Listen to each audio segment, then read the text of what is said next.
Do white parents ever call you and say, hey, my white son or my white daughter is into this black boy or black girl, and we want to erase them from there? Do they ever call you for that? No, I get the opposite. I'll get the black mother who would say, Dr. Umar, my son is bunny hopping, and it looks like he has a point of no return. Can you help me out?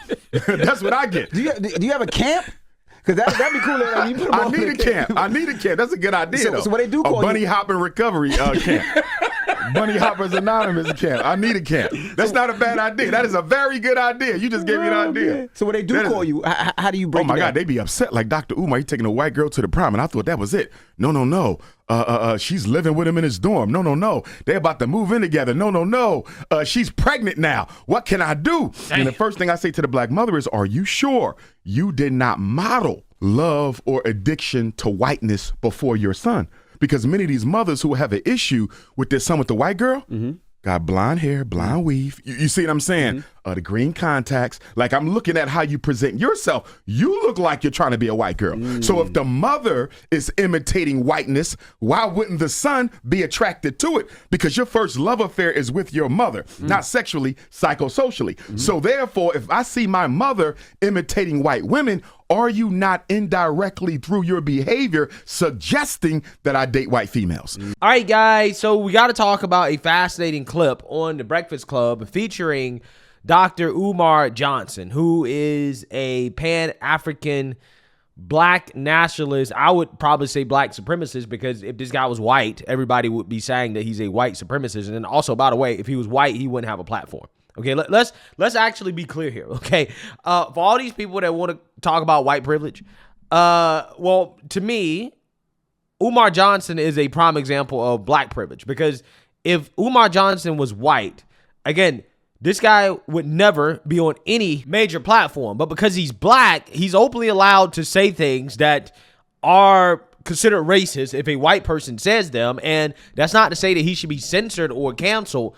That's just to say that I think white people should be allowed to say these things as well, too. I think white people should be openly allowed to say things that are in favor of racial preservation, the same way that this guy says things that are in favor of the black race preserving themselves, right?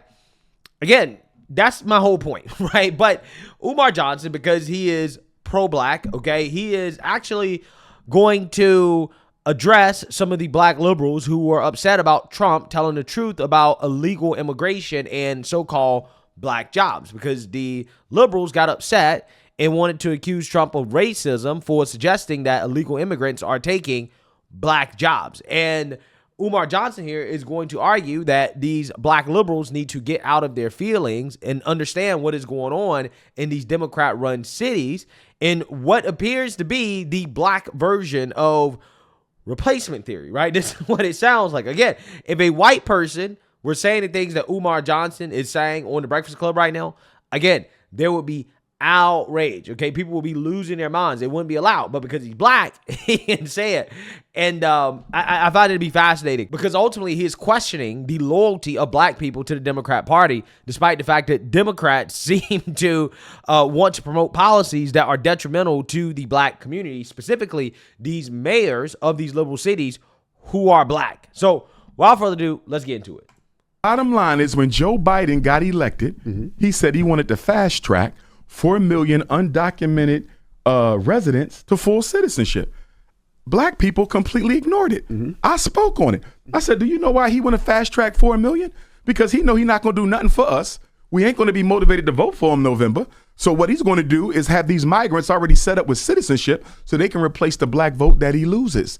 The migrants are being put in our communities on purpose, New York and Chicago on purpose, because they are what? The two blackest cities in America. They're the two largest cities in America. They're the two most politically conscious black communities in America. So if we can wash out the black with the brown in New York, if we can wash out the black with the brown in Chicago, Philly don't stand a chance. Atlanta don't stand a chance. LA, Houston, Dallas, Detroit, Chicago don't stand a chance. The migrants are here for 3 reasons. Replace us at the polls, replace us at the low-end industry jobs, right? See, when Donald Trump said during the debate that Joe Biden is taking black jobs and giving them to migrants, He was correct. Although he didn't say it because he cared about us, but he's right. When people say, what do you mean by black jobs? Get out your bougie feelings and deal with the reality. 1/3 of black men have a felony. So there's a lot of jobs they will never qualify for. They are mostly what? Essential workers, warehouse, trucking, security. And a lot of those jobs are going to who? The migrants. So that's what he meant by black jobs. We got to stop being so sensitive and look at the reality of it. I was reading a report the other day. They said the Latinos taking over the construction jobs. They taking them over. And the low industry work, like your gardening, your landscaping, completely taking it over. They're not the enemy. The problem is black people don't get as much opportunity. So then people say, well, white people don't really like brown people like that. That's true. But you know what the difference is? They don't have the burden of accountability with them that they have with us. We built the country. So every time they look at us or deal with us, the bottom line is y'all brought them here and they built y'all into what y'all are. They don't have to say that to the Venezuelans. They don't have to say that to the Colombians. They don't have to say that to the Mexicans. So although they don't like brown, they will much rather deal with them than the black, because with the black, there is a white man's burden that you owe them restitution for 246 years of unpaid labor. Now let's stop here. Okay, first and foremost, nobody's owed anything. Okay, you're not owed anything based off your skin color because the average white person did not have ancestors that owned slaves. Okay, so let's get that out of the way. Now, everything else he's talking about, again, if a white person was to say what he's saying, which is that illegal immigrants are coming into the country and they are replacing us, the mainstream liberal media would say that this is hate speech, right? You can't say this, okay? This is wrong. But when you say it about blacks, hey, they're going to give you a major platform and a microphone to say stuff like this. But let's look past that. What is he actually really saying? Well, he's making the point that the illegal immigrants are going to dilute the black community, right? And that is part of the reason why Democrats are okay with the illegal immigrants coming into the country and going into these liberal cities, is because now the Democrats don't have to pander to black folks, right? They don't have to do anything for black people. All they have to do is come around every 4 years, right? And just, start talking pro-blackity black.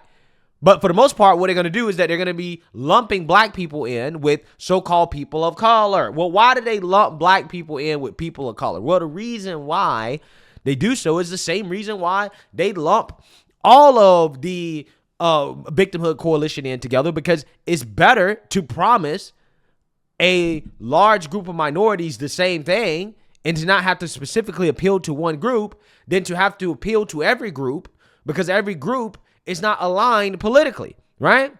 Ultimately, at the end of the day, it is much easier for the Democrats to pull the okie doke of saying, well, if you're against illegal immigration, then you must be pro-white supremacy, because the browning of America is a good thing, right? Because you're fighting back against the white man. You're diluting the white man. But what's actually really happening is that black people are being diluted in the process, right? When you talk about voting power, when you talk about economic opportunity, illegal immigration, by definition, is diluting opportunities for blacks, right? That's what's happening. But you got black liberals that fall in line with this nonsense, hook, line, and sinker. And this is why I was so frustrated by all of the black liberals, the black bourgeoisie coming out here and pretending that they had such a big problem with Trump talking about black jobs. Trying to pretend like they don't know what a black job is. But like I said, when Biden decides to give amnesty to all of the illegals living in this country, 10+ million of them, you're going to know what a black job is, because Umar Johnson just described what a black job is. You'll know exactly what it is. But again, the okie doke from the Democrat Party is that, well, Trump racist. So instinctively, because again, these black liberals are essentially brainwashed by the Democrat Party, they reflexively react to Trump and his comment by not understanding that ultimately Trump is pushing what you, by definition, would call a pro-black policy, which is to be restrictive on illegal immigration. No. They want to talk about how offensive it is that Trump said the term black jobs instead of focusing on the overall point that he was making, which is that black people being negatively, disproportionately affected by illegal immigration. But again, that's how ass backwards a lot of these people are. That's how ass backwards they are. They don't even realize that Democrats are diluting the black vote. They're diluting so-called black power, black political power. They're diluting so-called black economic power. But yeah, they'll come out here and beat their chest in a dashiki talking about how pro-black they are. But you're voting for policies that, in my opinion, you can describe as anti-black, not just anti-black, but anti-American. But, oh, people like me, though, I'm a sellout. I'm this, I'm that, I'm this racial slur. But it's like, no, when you actually look at the policies that I'm advocating for, I would say that my policies that I support are, again, one, very pro-American. And because they're very pro-American, they're also pro-black. But again, they don't see it that way. And that's the problem. The Democrat Party has thoroughly brainwashed black people into perpetually voting for Democrats and thinking that by definition, being pro-black means being for Democrat policies, when that's just not true. And the illegal immigration issue is a prime example of what I'm talking about. Let's look at what Eric Adams is doing over there in New York. A family of four is getting $1,400 a month. $1,400 a month. Do you know that that's more than what some of the veterans are getting with a child? They're getting more money than veterans who served in the military. Damn. Not only that, they're getting free food stamps, free child care, and permanent housing. Although New York City has a black homelessness rate no less than 35%. So you got black people who pay taxes living on the street, and you got migrants who ain't paid a single tax in their life, eating and living better than the black people who built the country. If I was talking to Eric Adams and Brandon Johnson of Chicago, I would ask them something. What is the Democratic Party giving you guys that you're willing to sacrifice your political future to push this migrant agenda? Because I don't see how they get reelected by black folks. I don't see how. And if you Well, I see how. Because most black people go turn around and vote for it anyways. Because a lot of black people, mainly the black woman, who Umar Johnson simps for, by the way, right? This is actually a conversation he should be having with black women specifically, because black men have figured this out, okay? But you have black women that continue to vote for Democrats at a 95% clip. These same black people knew what Brandon Johnson's platform was when he was running for election in Chicago. They knew he was openly pro illegal immigration, openly pro sanctuary city. He said, yeah, I'm pro sanctuary city. We have plenty of resources to share. This is what he said. But yeah, all these black people in Chicago, and it literally was the black people of Chicago. This is the reason why Brandon Johnson got elected. They lined up and voted for him. Why? Because he's black and he's a Democrat. That is how much of a grip the Democrat Party has on the black vote, specifically when it comes to black women. They have black people actively voting against their own best interests because of this white supremacy nonsense. Because of the pro-black nonsense. Well, I got to vote for somebody black and a Democrat because that means that I'm pro-black. If he's a Democrat and he's black, that must mean he has my best interest at heart. Totally not true, right? Totally not true at all. The city goes to the migrants, you can best believe the migrants ain't electing no black person to mayorship. So you're literally dying on your sword for the Democratic Party. Do you know that New York City has spent $1.5 billion on the migrant crisis so far? It's projected that this year, 2023 was $1.5 billion to take care of the migrants. $1.5 billion. 2024 and 2025, they said it will cost New York City $9 billion. Chicago has spent about $350 million this year on the migrant crisis, and that's expected to quadruple. And you know what was so disrespectful about Chicago with regard to Brandon Johnson? Remember all them schools they shut down in Chicago because they said they couldn't afford to operate them? Mm-hmm. They opened them up. Not only did they open them up, they renovated them. Turned them into apartments for migrants, so you sleep upstairs, go to school downstairs. How is it that you ain't got money for jobs for black people, which is a big reason why you got so much crime? You got all these homeless black people in Chicago, but you can take care of the migrants before you take care of black people. And that's why I'm hoping that Black Chicago organizes, just like co-founder of the Black Panther Party, Bobby Seale did at the 1968 Democratic National Convention in Chicago. Bobby Seale turned up and turned it out with the Black Panthers. I hope Chicago doesn't let President Biden and Vice President Harris come there, because you know the Democratic National Convention is in Chicago, right? August 19th through August the 21st. I hope Black Chicago don't let the Democrats come to your city where they have bred this migrant crisis and y'all don't do nothing about it. And I'm going to tell you who else needs to stand up and show out. Milwaukee. Even though they don't have a migrant crisis like Chicago and New York, the Republican convention is in Milwaukee next Monday, this coming Monday. And guess what? Milwaukee, black people are the largest ethnic group. Unlike Chicago, it's white, Hispanic, black. Milwaukee is black, white, Hispanic. But guess what? Milwaukee has one of the worst black male graduation rates in America. So I'm hoping that black Wisconsin goes to that Republican National Convention and exercise their First Amendment rights to peacefully assemble and protest. But don't let them come to your city after causing all. Okay, now here's the thing. The black people in Milwaukee showing up to the RNC should actually be supporting Republicans, right? Because Republicans don't have much to do with the Democrat policies that have destroyed these liberal cities that these black people are living in, right? If anything, when you talk about Republicans and trying to close the border, specifically when it comes to Trump, right? Because, some Republicans don't really want to close the border, but Trump does, okay? Yeah, black people should be supporting Trump more than any other group. In fact, this should be the number one issue that black people are voting on. But again, what's the problem? What's ultimately the problem with people like Umar Johnson? Well, the problem is that he'll talk about the illegal immigration problem, and he'll call out the Democrats, but yet he buys into the Democrats' propaganda when it comes to other issues, and that is what keeps him from coming out and supporting somebody like Trump, who, in my opinion, would be the best candidate to vote for this time around. Doesn't matter what skin color you are.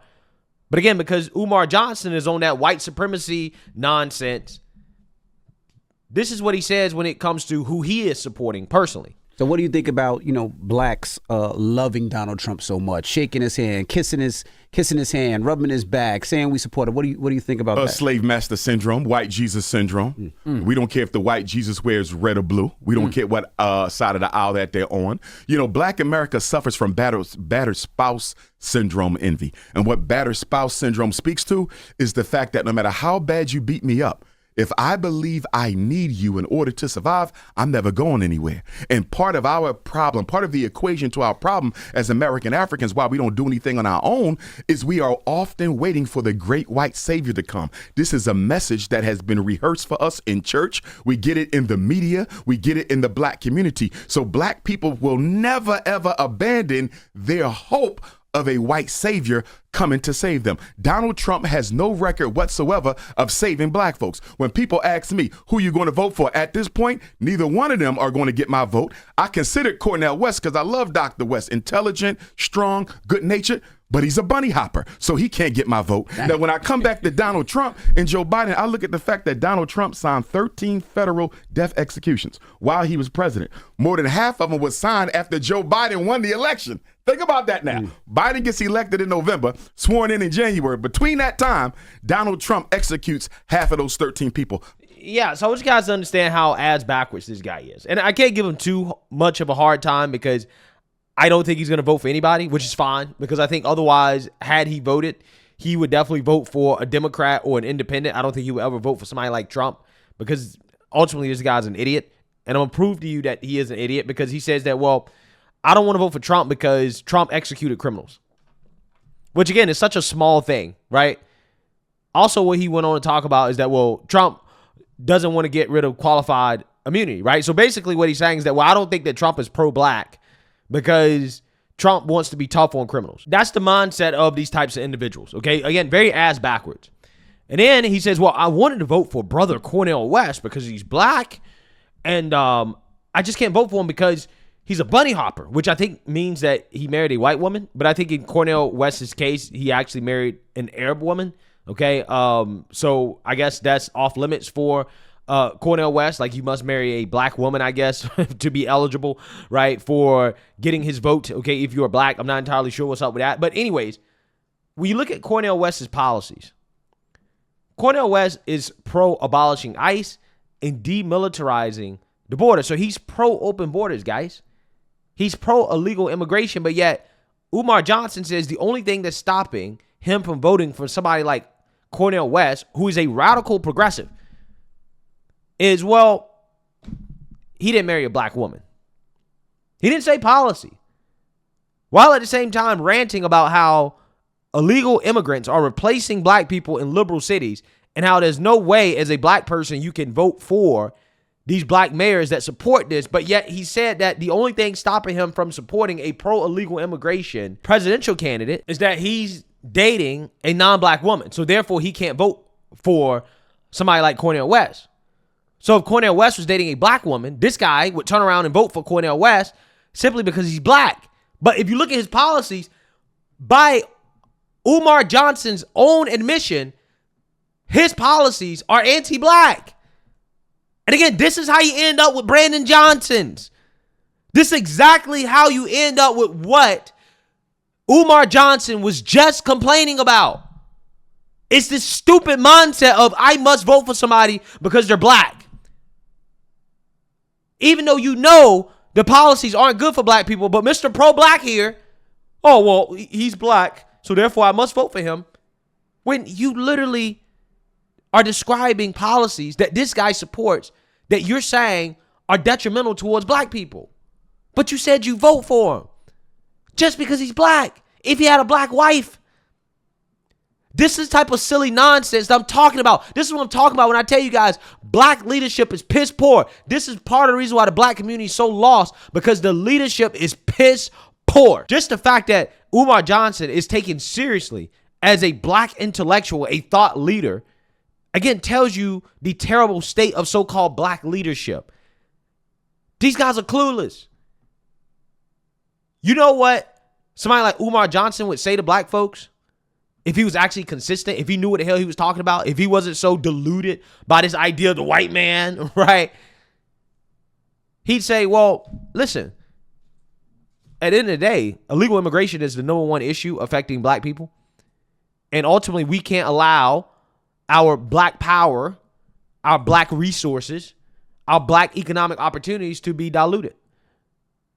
Therefore, we got to suck it up and vote for Trump. Because it's not like Trump actually hurt black people when he was in power. Not in any real way outside of criminals. Okay, yeah, Trump hurt black criminals. So what? But when you talk about the average black person that's not a criminal, I would argue that they benefited quite a bit from Trump's policies. So, again, if I was in Umar Johnson's shoes, I would say, listen, you ain't got to vote for Trump. But if you do vote, you probably should vote for Trump. You definitely can't vote for Biden and Democrats. That's what you actually really should be saying. But he's not saying that because he's not a serious thinker. And you can never be a serious thinker when you're letting race cloud your judgment to the point where you're saying things that make absolutely zero sense. You're voting against your own best interest because you're voting based off race. This is how Chicago and New York got themselves in this situation, because they were voting based off race. And lo and behold, this guy advocating for voting based off race. Right? Again, it's silly. It really is. Let me know what you guys think. Make sure you like, comment, and subscribe. Most importantly, share a black conservative perspective. Peace.